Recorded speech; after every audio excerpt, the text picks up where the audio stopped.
முதலமைச்சராக இருந்தும் ஆடம்பர கார்கள் வேண்டாம் என்று சொன்ன தலைவர் யார் தெரியுமா?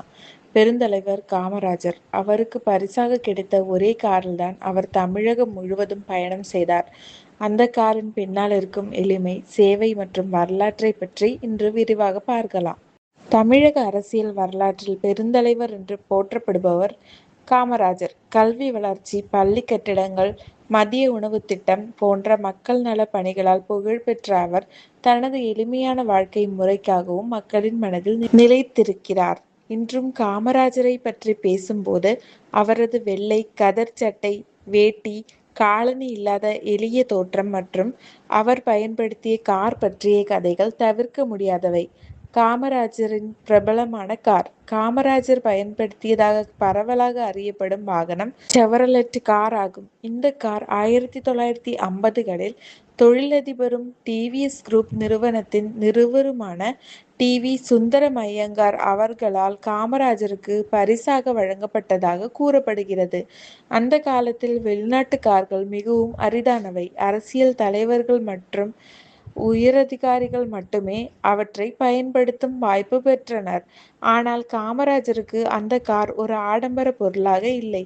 அது மக்களை சந்திக்க உதவும் ஒரு பயண துணையாக மட்டுமே இருந்தது. முதலமைச்சராக இருந்தபோதும் எளிமை.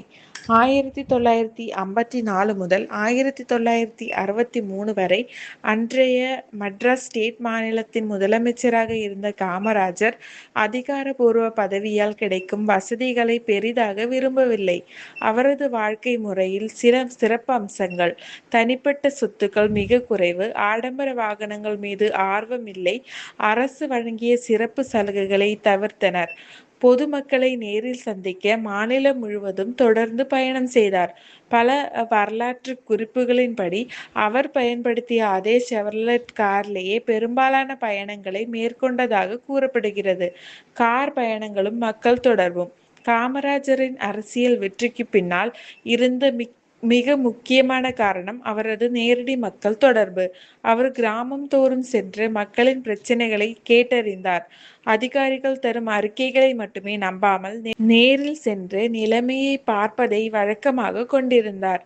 அந்த காலத்தில் சாலை வசதிகள் குறைவாகவே இருந்தன. நீண்ட தூர பயணங்கள் சிரமமானவை. பல கிராமங்களுக்கு போக்குவரத்து வசதிகள் மிகவும் குறைவாக இருந்தது. இத்தகைய சூழலிலும் காமராஜரின் கார் தமிழகம் முழுவதும் ஆயிரக்கணக்கான கிலோமீட்டர்கள் பயணம் செய்ததாக கூறப்படுகிறது.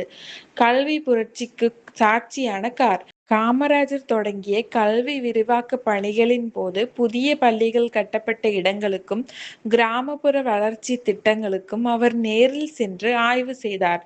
அவரது கார் சென்ற இடங்களில் புதிய பள்ளி கட்டிடங்கள் ஆய்வு செய்யப்பட்டன, சாலை மற்றும் குடிநீர் வசதிகள் பரிசோதிக்கப்பட்டன, விவசாயிகளின் குறைகள் கேட்கப்பட்டன, அதிகாரிகளுக்கு உடனடி உத்தரவுகள் வழங்கப்பட்டன. அதனால் அந்த கார் வெறும் வாகனம் அல்ல, தமிழ்நாட்டின் வளர்ச்சி பயணத்தில் பங்கேற்ற ஒரு வரலாற்று சின்னமாக மாறியது.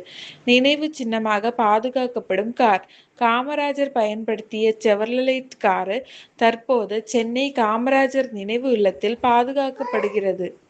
2023ஆம் ஆண்டு, பல ஆண்டுகளுக்கு பிறகு அந்த கார் முழுமையாக புதுப்பிக்கப்பட்டு அதன் பழைய தோற்றம் பாதுகாக்கப்பட்ட நிலையில் மீண்டும் காட்சிப்படுத்தப்பட்டது. இன்றும் ஆயிரக்கணக்கான மக்கள் அந்த காரை பார்வையிட்டு காமராஜரின் எளிமையான வாழ்க்கையை நினைவு கூறுகின்றனர்.